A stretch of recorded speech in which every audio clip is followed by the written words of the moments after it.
నమస్కారం. దూరదర్శన్ వార్తలకు స్వాగతం. నేను మారాణి. ముందుగా ముఖ్యాంశాలు.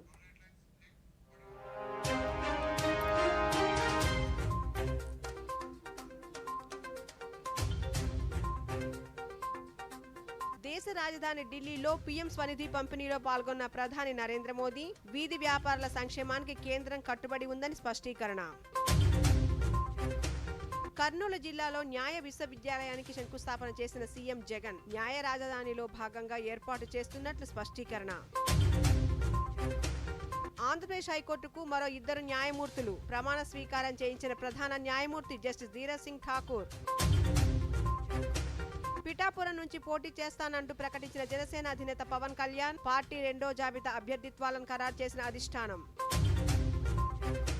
34 మంది అభ్యర్థులతో 2వ జాబితాను ప్రకటించిన తెలుగుదేశం. 10 స్థానాల్లో అభ్యర్థుల ఎంపికపై ముమ్మర కసరత్తు చేస్తున్న బీజేపీ. ఇక వివరాలు. దేశంలోని వీధి వ్యాపారుల ఆర్థిక స్వావలంబనకు కేంద్ర ప్రభుత్వం కట్టుబడి ఉందని ప్రధానమంత్రి నరేంద్ర మోదీ స్పష్టం చేశారు. ఈ రోజు సాయంత్రం దేశ రాజధాని ఢిల్లీలోని స్టేడియంలో పీఎం స్వనిధి పథకం పంపిణీ కార్యక్రమంలో ముఖ్య అతిథిగా పాల్గొన్నారు. ఢిల్లీకి చెందిన 5,000 మంది చిరు వ్యాపారులతో మొత్తం 1,00,000 మంది చిరు వ్యాపారులకు పథకం కింద రుణాలు పంపిణీ చేశారు. ఈ సందర్భంగా ప్రధానమంత్రి మాట్లాడుతూ ఇప్పటి వరకు దేశవ్యాప్తంగా 62 లక్షల మంది చిరు వ్యాపారులకు 10,978 కోట్ల రూపాయలు పంపిణీ చేశామన్నారు. కాగా ఢిల్లీలోనే దాదాపు 2 లక్షల మందికి రుణాల రూపేణా 232 కోట్ల రూపాయలను అందించామన్నారు. కార్యక్రమం సందర్భంగా ఢిల్లీ మెట్రో 4వ దశలో 2 అదనపు కారిడార్లకు ప్రధానమంత్రి శంకుస్థాపన చేశారు. लाखों रेहड़ी पटरी वाले हमारे भाई बहन वीडियो कॉन्फ्रेंस के माध्यम से हमारे साथ जुड़े हुए हैं. मैं उन सबका भी स्वागत करता हूं. आज का ये पीएम स्वनिधि महोत्सव उन लोगों को समर्पित है जो हमारे पास आसपास तो रहते ही हैं और जिनके बिना हमारी रोजमर्रा की जिंदगी की कल्पना भी मुश्किल. और कोविड के समय सबने देख लिया कि रेहड़ी पटरी वालों की ताकत क्या होती है. हमारे रेहड़ी पटरी वाले, ठेले वाले, सड़क किनारे दुकान चलाने वाले, ऐसे हर साथी का मैं आज इस उत्सव में हृदय से बहुत बहुत अभिनंदन करता हूं. उनको भी इस पीएम स्वनिधि का एक विशेष लाभ, आज 1 लाख लोगों को पीएम स्वनिधि योजना के तहत सीधे उनके बैंक अकाउंट में पैसे ट्रांसफर कर दिए गए हैं. और सोने में सुहागा है, आज यहां दिल्ली मेट्रो के लाजपत नगर से साकेत जी ब्लॉक और इंद्रप्रस्थ से इंद्रलोक मेट्रो प्रोजेक्ट का भी उसके विस्तार का शिलान्यास हुआ. ये दिल्ली के लोगों के लिए डबल तोहफे की तवारीख है. मैं आप सभी लोगों को बहुत बहुत बधाई देता हूं. आप जैसे सभी साथियों को मुफ्त राशन, मुफ्त इलाज और मुफ्त गैस कनेक्शन की सुविधा मिल रही है. कुछ दिन पहले ही द्वारका एक्सप्रेस वे का भी लोकार्पण हुआ है. इससे दिल्ली की बहुत बड़ी आबादी का जीवन. साथियों, भाजपा सरकार का ये निरंतर प्रयास है कि गरीब और मिडिल क्लास के युवा खेल कूद में आगे बढ़े. इसके लिए बीते 10 वर्षों में ముఖ్యమంత్రి వైఎస్ జగన్మోహన్ రెడ్డి కర్నూలు పర్యటనలో భాగంగా ఈ రోజు జాతీయ న్యాయ విశ్వవిద్యాలయానికి శంకుస్థాపన చేశారు. జగన్నాథగట్టు ప్రాంతంలోని 150 ఎకరాల్లో దాదాపు 1,000 కోట్ల రూపాయలతో ఈ విశ్వవిద్యాలయం ఏర్పాటు చేస్తున్నట్లు ముఖ్యమంత్రి తెలిపారు. న్యాయ రాజధాని ఏర్పాటులో భాగంగా ఈ విశ్వవిద్యాలయాన్ని నెలకొల్పుతున్నామని ఆయన వివరించారు. విశ్వవిద్యాలయంలో అనేక న్యాయ విభాగాలు కూడా త్వరలో రాబోతున్నాయని ముఖ్యమంత్రి జగన్మోహన్ రెడ్డి స్పష్టం చేశారు. స్టేటస్ పోతా ఉన్న కారణంగా ఇక్కడ హైకోర్టు పెడతాము అని చెప్పి ఆ రోజు చెప్పిన మాటకు అడుగులు ముందుకు పడే కార్యక్రమాలు జరుగుతాయి. ఇందులో భాగంగానే ఈ రోజు ఇక్కడ శంకుస్థాపన చేస్తా ఉన్న నేషనల్ లా యూనివర్సిటీ. ఈ నేషనల్ లా యూనివర్సిటీ అన్నది ఇక్కడ రావడం, ఈ నేషనల్ లా యూనివర్సిటీ రాబోయే రోజుల్లో ఒక మంచి హైకోర్టు భవనాన్ని కూడా ఇక్కడే హౌస్ చేయగలిగిన కెపాసిటీ వ్యవస్థ కూడా అవుతుంది. అడుగులు వేగంగా ముందుకు పడాలని దీనికోసం 1000 కోట్ల రూపాయలతో శాంక్షన్ కూడా చేయడం జరుగుతుంది. ఇక్కడ ఇదే యూనివర్సిటీతో పాటు న్యాయ విభాగాలైన consumers dispute and redressal commission, AP labour commission, AP VAT appellate tribunal, AP work బోర్డును, ఆంధ్రప్రదేశ్ లోకాయుక్త కార్యాలయాలను, అదే రకంగా ఎన్హెచ్ఆర్సి కార్యాలయాలు కూడా ఇదే మన కర్నూలులో ఏర్పాటు కూడా కానున్నాయని కూడా చెప్పడానికి చాలా చాలా చాలా సంతోషపడ్డారు. దాదాపుగా 150 ఎకరాల సువిశాలమైన ఈ స్థలంలో ఇవన్నీ కూడా రాబోతా ఉన్న గడియలను దేవుడు ఆశీర్వదించి ఈ కార్యక్రమం జరిగిస్తా ఉన్నాడు అని చెప్పి ప్రధానంగా నమ్ముతా ఉన్నాను. దీనివల్ల ఈ ప్రాంతానికి మరింత మంచి జరగాలి రాబోయే రోజుల్లో. గత ఎన్నికల ముందు ఇచ్చిన హామీలను చెప్పినట్టు అమలు చేశామని, పేదల సంక్షేమంలో తాము ఎక్కడా రాజీ పడలేదని ముఖ్యమంత్రి జగన్మోహన్ రెడ్డి స్పష్టం చేశారు. పూర్వ ముఖ్యమంత్రి చంద్రబాబు నాయుడు పేరు చెబితే ఏ పథకాలైనా గుర్తు వస్తుందా అని ఎద్దేవా చేశారు. నంద్యాల జిల్లా బనగాలపల్లిలో జరిగిన కార్యక్రమంలో వైఎస్ఆర్ ఈబీసీ నేస్తం పథకంలో భాగంగా 4,19,000 ఆర్థికంగా వెనుకబడిన సామాజిక వర్గాల పేద మహిళలకు ఆర్థిక సాయాన్ని చెక్కుల రూపంలో పంపిణీ చేశారు. ఈ సందర్భంగా ముఖ్యమంత్రి జగన్మోహన్ రెడ్డి మాట్లాడుతూ 58 నెలల పాలనలో తమ ప్రభుత్వం మహిళల కోసం పలు పథకాల కింద 2,79,000 కోట్ల రూపాయలకు పైగా లబ్ధి చేకూర్చామన్నారు. తమ ప్రభుత్వం ఎంత ఇస్తుంటే చంద్రబాబు, పవన్ కళ్యాణ్ మాత్రం బూటకపు హామీలు ఇస్తూ ప్రజలను తప్పుదోవ పట్టిస్తున్నాయని ముఖ్యమంత్రి జగన్మోహన్ రెడ్డి విమర్శించారు.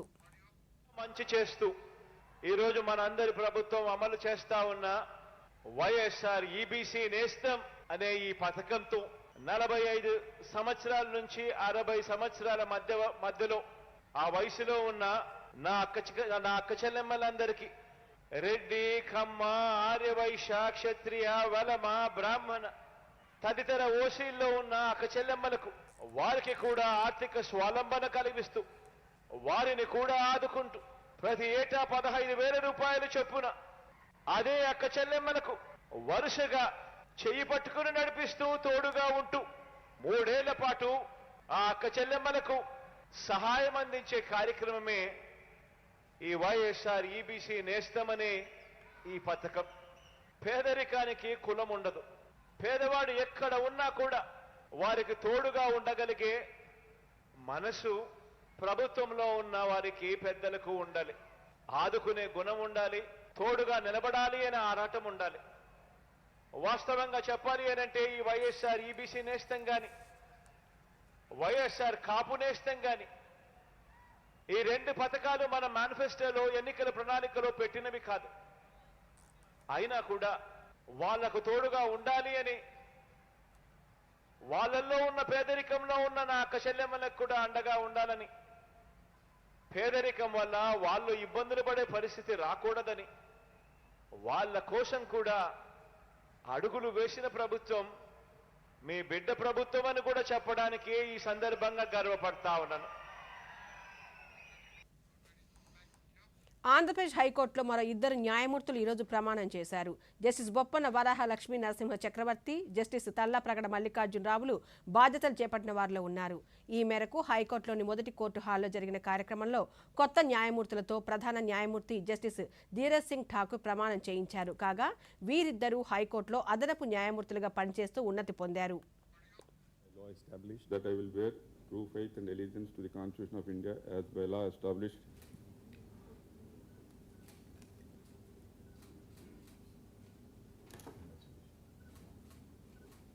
Tallapregada Mallikarjun Rao, having been appointed as Judge of the High Court of Andhra Pradesh, having been appointed as a Judge of the High Court of Andhra Pradesh, do swear in the name of God do swear in the name of God that I will bear true faith and allegiance to the Constitution of India as by law established, that I will bear the true faith and allegiance to the Constitution of India as by law established,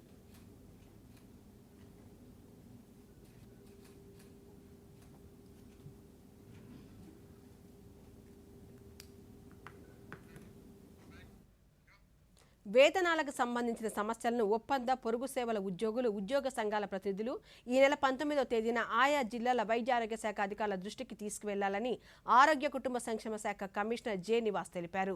ఉద్యోగుల సమస్యల పరిష్కారానికి ఇదే చివరి అవకాశమని ఆయన స్పష్టం చేశారు. ఈ నెల 19న మధ్యాహ్నం 3 గంటలకు ఆయా జిల్లాల వైద్య ఆరోగ్య శాఖ అధికారులకు వినతి పత్రం అందించాలని సూచించారు. వీటిని సమీకరించి విజయవాడలోని ప్రజారోగ్య కుటుంబ సంక్షేమ శాఖ డైరెక్టర్కు నివేదించాలని సంబంధిత అధికారులను కమిషనర్ నివాస్ ఆదేశించారు. జనసేన అధినేత పవన్ కళ్యాణ్ పోటీ చేసే స్థానంపై ఉత్కంఠ వీడింది. కాకినాడ జిల్లా పిఠాపురం అసెంబ్లీ నియోజకవర్గం నుంచి పోటీ చేయనున్నట్టు పవన్ కళ్యాణ్ స్వయంగా వెల్లడించారు. మంగళగిరిలోని పార్టీ కేంద్ర కార్యాలయంలో ఏర్పాటు చేసిన ఆవిర్భావ దినోత్సవ సభలో ఈ మేరకు ప్రకటన చేశారు. అలాగే ఇప్పటికే 6 స్థానాలకు అభ్యర్థులను ప్రకటించిన ఆయన మరో 9 మంది అభ్యర్థిత్వాలను ఖరారు చేశారు.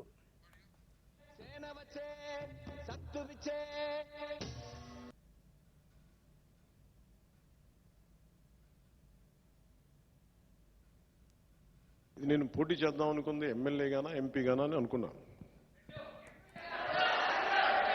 సమస్య ఏముందంటే చాలామంది పెద్దలు నన్ను కోరుకున్నారు మీరు రెండిట్లో పోటీ చేయమని. కానీ కన్ఫ్యూజన్ ఏముంటుందంటే క్రాస్ ఓటింగ్ ఉంటుందా, నిలబడతామా లేదా, ఇవన్నీ ఉన్నాయి. అది ఎలా చేద్దాం ఏంటి అనేది ఇంకొద్ది రోజుల్లో ఒకటైతే ఖచ్చితంగా చెప్పగలను.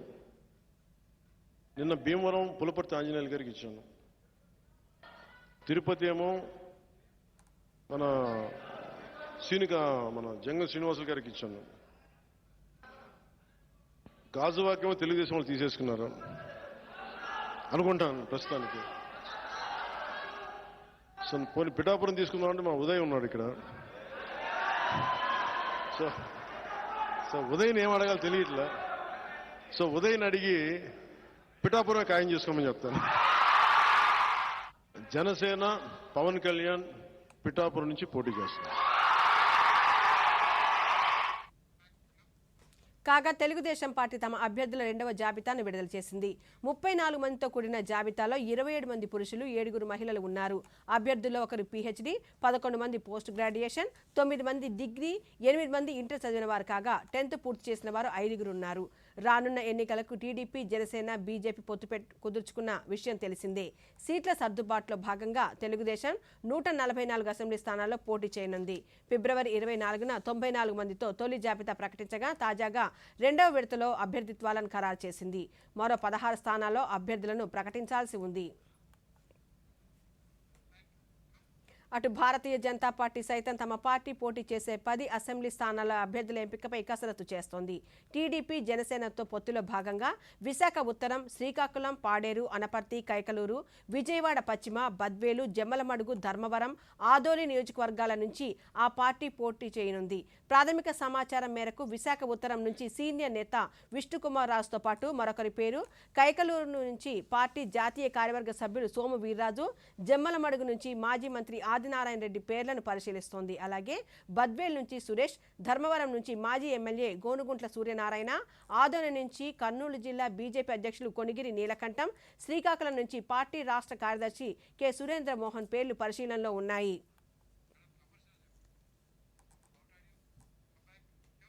ఇప్పుడు ఒక వాణిజ్య ప్రకటన. మన డెజర్ట్ వచ్చేసింది కానీ మన ఛాంపియన్ ఇంకా రాలేదు. మరి బిల్ ఇచ్చే ముందేనే వస్తుందంటారా?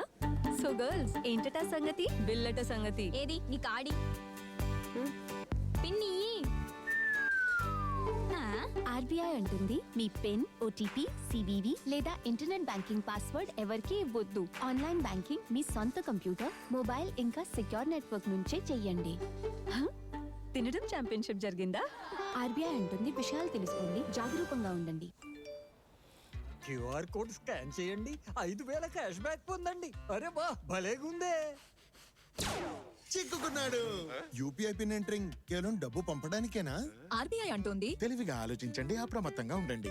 మీ అడ్వాన్స్ ట్యాక్స్ సకాలంలో చెల్లించడం వల్ల దేశవ్యాప్తంగా గణనీయమైన మార్పులు వస్తాయి. ఉదాహరణకు మెట్రో రైల్ వంటి అవసరమైన మౌలిక సదుపాయాలను నిర్మించడానికి, విశాల్ వంటి రోజువారీ ప్రయాణికులకు సహాయం చేయడానికి, వారు తమ కార్యాలయాలకు సమయానికి చేరుకునేలా చూడడానికి మీ పన్నులు దోహదం చేస్తాయి. గ్రామాలు, నగరాల్లో వ్యాపారాల వృద్ధికి తోడ్పడతాయి. సవిత వంటి యువతకు ఉపాధి అవకాశాలు కల్పించడం, వారికి జీవనోపాధి కల్పించడం వంటి వాటికి మద్దతునిస్తాయి. అందిస్తాయి. అంతేకాక మీ పన్ను విరాళాలు ప్రతి జిల్లాలో ఆధునిక పాఠశాలలను స్థాపించడానికి సహాయపడతాయి. సునీత వంటి పిల్లలకు స్ఫూర్తినిస్తాయి. పెద్ద కలలు కనే వారి ఆకాంక్షలకు ఊపిరిపోస్తాయి. మన దేశ భవితవ్యాన్ని నిర్మించే శక్తి మీ చేతుల్లో ఉంది. ఎందుకంటే ప్రతి పన్ను చెల్లింపుదారుడి నిబద్ధత నుండి భారతదేశ అభివృద్ధి పెరుగుతుంది. మార్చ్ 15 లోపు అడ్వాన్స్ ట్యాక్స్ చివరి విడత చెల్లించండి మరియు మన దేశ పురోగతిలో ఉత్ప్రేరకంగా మారండి. మరింత సమాచారం కోసం www.incometax.gov.in ని సందర్శించండి. ప్రతి పన్ను చెల్లింపుదారుడు దేశ నిర్మాత. भारत के पहाड़ी इलाकों में जिस प्रकार तापमान बढ़ रहा है, गर्मी की बीमारी से बचने के लिए सावधानियां आवश्यक है। टीवी, रेडियो, अखबार और मोबाइल फोन पर गर्मी की चेतावनी का ध्यान रखें। अधिक पानी और प्राकृतिक तरल पिएं। शराब, चाय, कॉफी और सॉफ्ट ड्रिंक्स टालें। काम ठंडे समय पर करें और दिन के सबसे गर्म समय 12 से 3 आराम करें। पशुओं को छाया वाली जगह में रखें और पर्याप्त पानी दें। केवल ताज़ा बना खाना खाएं। ताज़े फल और सब्जियां अधिक खाएं। गर्मी की बीमारी के लक्षण पहचानें: कमजोरी, चक्कर, जी मिचलाना, अत्याधिक पसीना, ऐंठन, भ्रम, तेज सांसें, बेहोशी। तबीयत खराब होने पर प्राथमिक चिकित्सा लें और 108 या अन्य एम्बुलेंस सेवा बुलाएं या अस्पताल जाएं। सतर्क रहें, सुरक्षित रहें। NDMA एवं IIPHG द्वारा जनहित में जारी। తిరిగి వార్తల్లోకి స్వాగతం. 18వ లోక్సభతో పాటు శాసనసభ ఎన్నికలకు రాష్ట్ర ఎన్నికల కమిషన్ యంత్రాంగం సిద్ధమైంది. అర్హులైన ప్రతి ఓటరు పాల్గొనడం చాలా ముఖ్యమైందని ఎన్నికల కమిషన్ విస్తృత ప్రచారం చేస్తోంది. జనాభాలో గణనీయమైన భాగాన్ని కలిగి ఉన్న యువత పాత్ర చాలా కీలకమైందని పేర్కొంది. ఎన్నికల ప్రక్రియలో యువత పాత్ర ఎలా ఉండబోతుందో వారి మాటల్లోనే విందాం.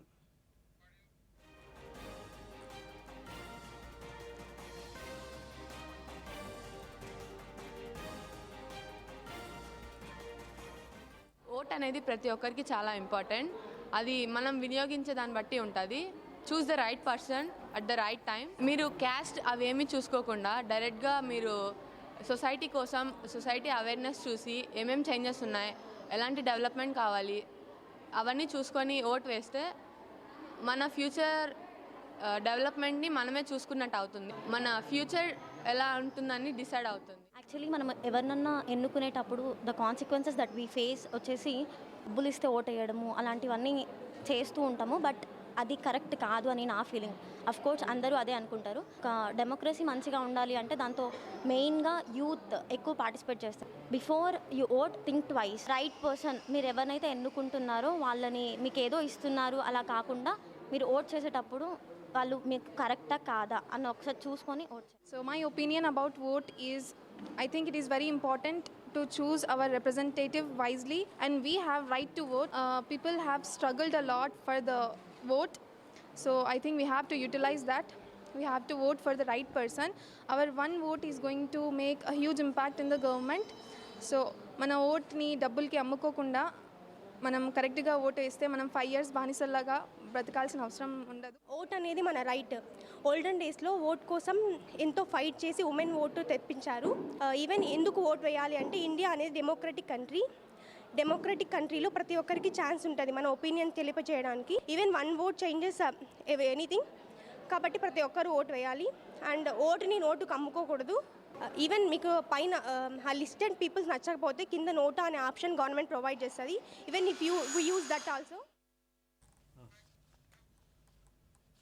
పేద ప్రజల ఆరోగ్యానికి సీఎం సహాయ నిధి వరం లాంటిదని రాష్ట్ర ఉప ముఖ్యమంత్రి అంజాద్ బాషా అన్నారు. ఈ రోజు ఆయన కార్యాలయంలో సీఎం రిలీఫ్ ఫండ్ కింద 12 మంది లబ్ధిదారులకు 21,26,000 రూపాయల చెక్కులను పంపిణీ చేశారు. ఈ సందర్భంగా అంజాద్ బాషా మాట్లాడుతూ రాష్ట్రంలో ముఖ్యమంత్రిగా వైఎస్ జగన్మోహన్ రెడ్డి పదవి బాధ్యతలు స్వీకరించినప్పటి నుంచి ఆరోగ్యశ్రీని విజయవంతంగా అమలు చేస్తున్నారన్నారు. రాష్ట్రంలో అమలుతున్న ఆరోగ్యశ్రీని ఇతర రాష్ట్రాలు స్ఫూర్తిగా తీసుకుని అమలు చేస్తున్నాయని ఉప ముఖ్యమంత్రి అంజాద్ బాషా పేర్కొన్నారు.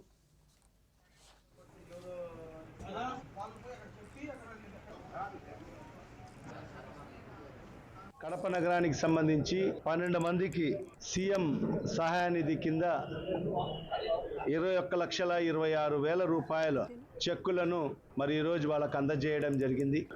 3 సార్లు 14 మందికి, ఈరోజు 12 మందికి, అంతకుముందు 11 మందికి మరి ఈరోజు సీఎం రిలీఫ్ ఫండ్ కింద మరి ఈరోజు వాళ్ళకందరికీ కూడా చెక్కులు అందజేయడం నిజంగా చాలా సంతోషం వేస్తుంది. మరి ఆ ఆరోగ్యశ్రీ పరిధి కూడా దేశంలో ఏ రాష్ట్రంలో కూడా లేనటువంటి విధంగా 5 లక్షల నుంచి 25 లక్షలకు దాని పరిధిని పెంచడం అనేది అది ఒక్క మన ఆంధ్ర రాష్ట్రం మాత్రమే అని చెప్పి కూడా గర్వంగా చెప్పుకోవాల్సిన అవసరం ఉంది. రేపు కిడ్నీ ట్రాన్స్ప్లాంటేషన్ చేసిన మరి ఎంత పెద్ద జబ్బు వచ్చినా కూడా మరి అవన్నీ కూడా ఈరోజు ఆరోగ్యశ్రీలోకి తీసుకొచ్చి మరి దాని పరిధిని 25 లక్షలకు పెంచిన 80% మందికి ఈరోజు ఆరోగ్యశ్రీ వర్తింపజేసే విధంగా మరి ఈరోజు ఉచితంగా వైద్యం అందిస్తున్న రాష్ట్రం కూడా. ఈ నెల 15 నుంచి ఏపీ ఈసెట్కు ఇంటర్మీడియట్కు డిప్లొమా పూర్తి అయిన విద్యార్థులు దరఖాస్తు చేసుకోవచ్చునని జేఎన్టీయూ ఉపకులపతి శ్రీనివాసరావు తెలిపారు. ఈసారి ఏపీ ఈసెట్ పరీక్షను మే 8వ తేదీ నిర్వహించనున్నట్లు ఆయన ప్రకటించారు. ఈ పరీక్ష ఉదయం మధ్యాహ్నం ఉంటుందన్నారు. ఆంధ్రప్రదేశ్ తెలంగాణ విద్యార్థులు దరఖాస్తు చేసుకోవచ్చునని, పూర్తి వివరాలకు సంబంధిత వెబ్సైట్ సంప్రదించాలని వీసీ శ్రీనివాసరావు సూచించారు. బీఫార్మసీ కోర్సెస్లో 2వ సంవత్సరంలోకి ప్రవేశం పొందటానికి నిర్వహించే ఏపీ ఈసెట్ 2024 బాధ్యతను ఆంధ్రప్రదేశ్ ఉన్నత విద్యామండలి ఈ సంవత్సరం జవహర్లాల్ నెహ్రూ సాంకేతిక విశ్వవిద్యాలయం అనంతపూర్కు అప్పగించింది. విశ్వవిద్యాలయం ఇదివరకు 2015 నుంచి 2021 వరకు వరుసగా 7 సార్లు ఏపీ ఈసెట్ పరీక్షను సమర్థవంతంగా నిర్వహించింది. 14 బ్రాంచెస్లో ఈ ఎగ్జామినేషన్ని మనం కండక్ట్ చేయడం జరుగుతున్నది. ఈ ఎగ్జామినేషన్ ఏపీ ఈసెట్ 2024 8/5/2024 బుధవారం రోజున 2 సెషన్స్లో కండక్ట్ చేస్తాము. ఉదయం సెషన్ 9 నుంచి 12 గంటల వరకు ఉంటుందండి. ఆఫ్టర్నూన్ సెషన్ 2:30 నుంచి 5:30 వరకు ఉంటుంది. మొత్తం 14 కోర్సెస్లో ప్రవేశానికి ఈ పరీక్ష నిర్వహించడం జరుగుతుంది. Agriculture engineering, biotechnology, ceramic technology, chemical engineering, civil engineering, computer science engineering, electrical and electronics engineering, electronics and instrumentation engineering, metallurgical engineering. Vizianagaram పట్టణం 1వ డివిజన్ 14వ డివిజన్లకు చెందిన సుమారు 60 కుటుంబాలు అధికార వైఎస్ఆర్ సిపిని వీడారు. వీరంతా తెలుగుదేశం, జనసేన, బీజేపీ పార్టీల విజయనగరం శాసనసభ ఉమ్మడి అభ్యర్థి, నియోజకవర్గ ఇన్ఛార్జ్ పూసపాటి అతిథి విజయలక్ష్మి గజపతి సమక్షంలో చేరారు. ఈ సందర్భంగా వారిని పార్టీ కండువతో ఆహ్వానించారు. ఈ సందర్భంగా అతిథి విజయలక్ష్మి మాట్లాడుతూ తెలంగాణలో అధికార దర్పంతో వ్యవహరించిన కేసీఆర్కు అక్కడి ప్రజలు ఎలా సమాధానం ఇచ్చారో రానున్న కాలంలో సీఎం జగన్ కూడా అవే పరిణామాలు చవిచూస్తారని పేర్కొన్నారు. నందమూరి తారక రామారావు గారి టైం నుంచి తెలుగుదేశం పార్టీ 60 సంవత్సరాల నుంచి మనం ప్రజల కోసం సేవ చేయాలనే భావంతో తెలుగుదేశం పార్టీ అని పెట్టడం జరిగింది. అయితే ఆ రోజుల్లో ఎక్కువ గుడిసెలు ఉండేవి. ఈరోజు చూస్తుంటే అప్పుడు నుంచి మొదలుపెట్టిన పని ఇప్పుడు వరకు చూస్తూ ఉంటే గుడిసెలు చాలా తక్కువగా మన విజయనగరంలో కనిపిస్తాయి. ట్యాక్స్లు అయితే విపరీతంగా మన రాష్ట్రంలో పెంచేశారు. మన రాష్ట్రంలో పెట్రోల్, డీజిల్ ఎక్కువ ధరకి దొరుకుతుంది. ఏ విధంగా మన రాష్ట్రాన్ని రక్షించుకోవాలనేది మీరు ఆలోచించాలి. అదేవిధంగా యువతకైతే ఏం చేసింది ప్రభుత్వం అనేది మనం అడుగుతూ ఉన్నాం. ప్రతి జనవరి 1కి ఒక జాబ్ క్యాలెండర్ అనేది విడుదల చేస్తామనేది చెప్పారు. ఇన్ని జనవరి 1లు బీసీల సామాజిక అభివృద్ధికి రాష్ట్ర ముఖ్యమంత్రి వైఎస్ జగన్మోహన్ రెడ్డి పలు సంక్షేమ పథకాలు అమలు చేశారని బీసీ సంక్షేమ శాఖ మంత్రి చెల్లుబోయిన శ్రీనివాస వేణుగోపాలకృష్ణ పేర్కొన్నారు. కాకినాడ పట్టణంలోని శెట్టి బల్జ సామాజిక భవనానికి సిటీ శాసనసభ్యులు ద్వారంపూడి చంద్రశేఖర్ రెడ్డి, శాసనమండలి సభ్యురాలు కర్రి పద్మశ్రీతో కలిసి ఆయన శంకుస్థాపన చేశారు. ఈ సందర్భంగా మంత్రి చెల్లుబోయిన శ్రీనివాస వేణుగోపాలకృష్ణ మాట్లాడుతూ రాబోయే ఎన్నికల్లో మహిళా అభ్యర్థులకు తమ ప్రభుత్వం పెద్దపీట వేసిందన్నారు.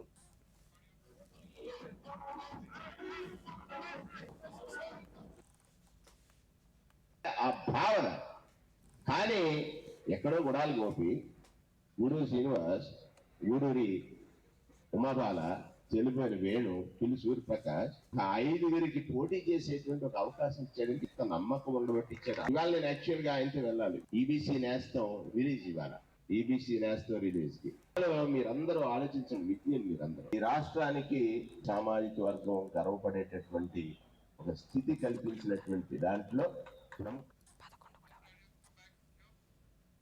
శ్రీ సత్యసాయి జిల్లాలో ఈ నెల 18 నుంచి ఏప్రిల్ 2వ తేదీ వరకు జరిగే 10వ తరగతి పరీక్ష నిర్వహణకు పగడ్బందీ ఏర్పాట్లు చేశామని జిల్లా విద్యాశాఖ అధికారి మీనాక్షి తెలిపారు.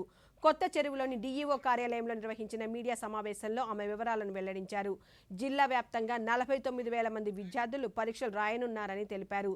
ఇందుకోసం 115 పరీక్షా కేంద్రాలు కేటాయించినట్లు చెప్పారు.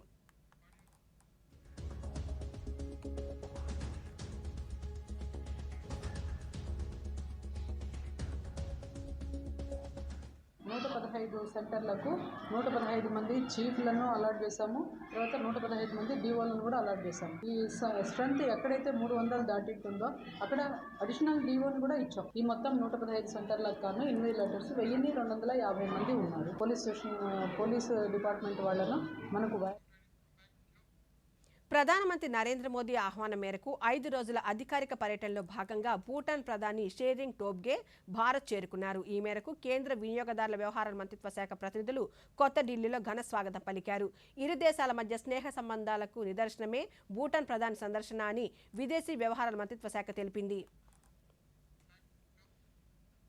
ఈరోజు సిక్కుల పవిత్ర పర్వదినం సిక్ నవవర్ష పండుగను పురస్కరించుకొని ప్రధానమంత్రి నరేంద్ర మోదీ దేశ ప్రజలకు శుభాకాంక్షలు తెలిపారు. వాహే గురు దీవెన్లు, గురు సాహెబ్ జ్ఞాన ఫలాలు ప్రజల ఉజ్వల భవిష్యత్తుకి దారి చూపాలని కోరుకున్నారు. ప్రఖ్యాత సామాజిక సేవకురాలు ఇన్ఫోసిస్ ఫౌండేషన్కి చెందిన సుధామూర్తి రాజ్యసభ సభ్యురాలుగా నేడు పదవి బాధ్యతలు స్వీకరించారు. రాజ్యసభ చైర్మన్ ఉపరాష్ట్రపతి జగదీప్ ధన్కర్ సమక్షంలో ఆమె ప్రమాణ స్వీకారం చేశారు. ఈ కార్యక్రమంలో కేంద్ర మంత్రి పీయూష్ గోయల్ తదితర నాయకులు పాల్గొన్నారు. సమాచార ప్రసార మంత్రిత్వ శాఖ వివిధ మధ్యవర్తుల సమన్వయంతో అశ్లీలమైన అసభ్యకరమైన కొన్ని సందర్భాల్లో అశ్లీల కంటెంట్ను ప్రసారం చేసే 18 ఓటీటీ ప్లాట్ఫామ్లను బ్లాక్ చేసింది. వీటితో సంబంధం ఉన్న 19 వెబ్సైట్లు, 10 యాప్లు, 57 సోషల్ మీడియా ఖాతాలు భారతదేశంలో పబ్లిక్ యాక్సెస్ నిలిపివేస్తున్నట్లు ప్రకటించింది. సృజనాత్మక వ్యక్తీకరణ ముసుగులో అశ్లీలత, అసభ్యతను ప్రచారం చేయకూడదని కేంద్ర సమాచార ప్రసార శాఖ మంత్రి అనురాగ్ సింగ్ ఠాకూర్ పలు వేదికల ద్వారా పదే నొక్కి చెప్పారు. ఈ నేపథ్యంలో అశ్లీలమైన అసభ్యకరమైన కంటెంట్ను ప్రసారం చేసే 18 ఓటీటీ ప్లాట్ఫామ్లను తొలగించినట్లు ఠాకూర్ ప్రకటించారు. పౌరసత్వ సవరణ చట్టం సీఏఏని వెనక్కి తీసుకునే ప్రసక్తే లేదని కేంద్ర హోంమంత్రి అమిత్ షా స్పష్టం చేశారు. సీఏఏపై వస్తున్న విమర్శలు, ఆరోపణలపై హోంమంత్రి ఈరోజు ఒక ప్రైవేట్ ఛానల్కి ఇచ్చిన ఇంటర్వ్యూలో పై విధంగా సమాధానమిచ్చారు. 2019లో బీజేపీ తన మేనిఫెస్టోలో సీఏఏని తీసుకొచ్చి ఆఫ్ఘనిస్తాన్, బంగ్లాదేశ్, పాకిస్తాన్ శరణార్థులకు పౌరసత్వం ఇస్తామన్న విషయాన్ని అమిత్ షా గుర్తు చేశారు. దీనిపై ప్రతిపక్షాలు ఓటు బ్యాంకు రాజకీయాలు చేశారన్న విషయాన్ని దేశ ప్రజలు గమనించారన్నారు. సీఏఏని దేశానికి ఎందుకు అనుకూలమో తాము స్పష్టంగా చెబుతున్నామని, ఎందుకు వ్యతిరేకమో రాహుల్ గాంధీ ప్రజలకు వివరించాలని అమిత్ షా సవాల్ విసిరారు. సీఏఏతో మైనారిటీలు భయపడాల్సిన అవసరం లేదన్నారు. ఎవరి పౌరసత్వాన్నో ప్రమాదంలోకి నెట్టివేయడానికి సీఏఏ తీసుకురాలేదని అమిత్ షా స్పష్టం చేశారు. ఈ వార్తలు ఇంతటితో సమాప్తం. నమస్కారం.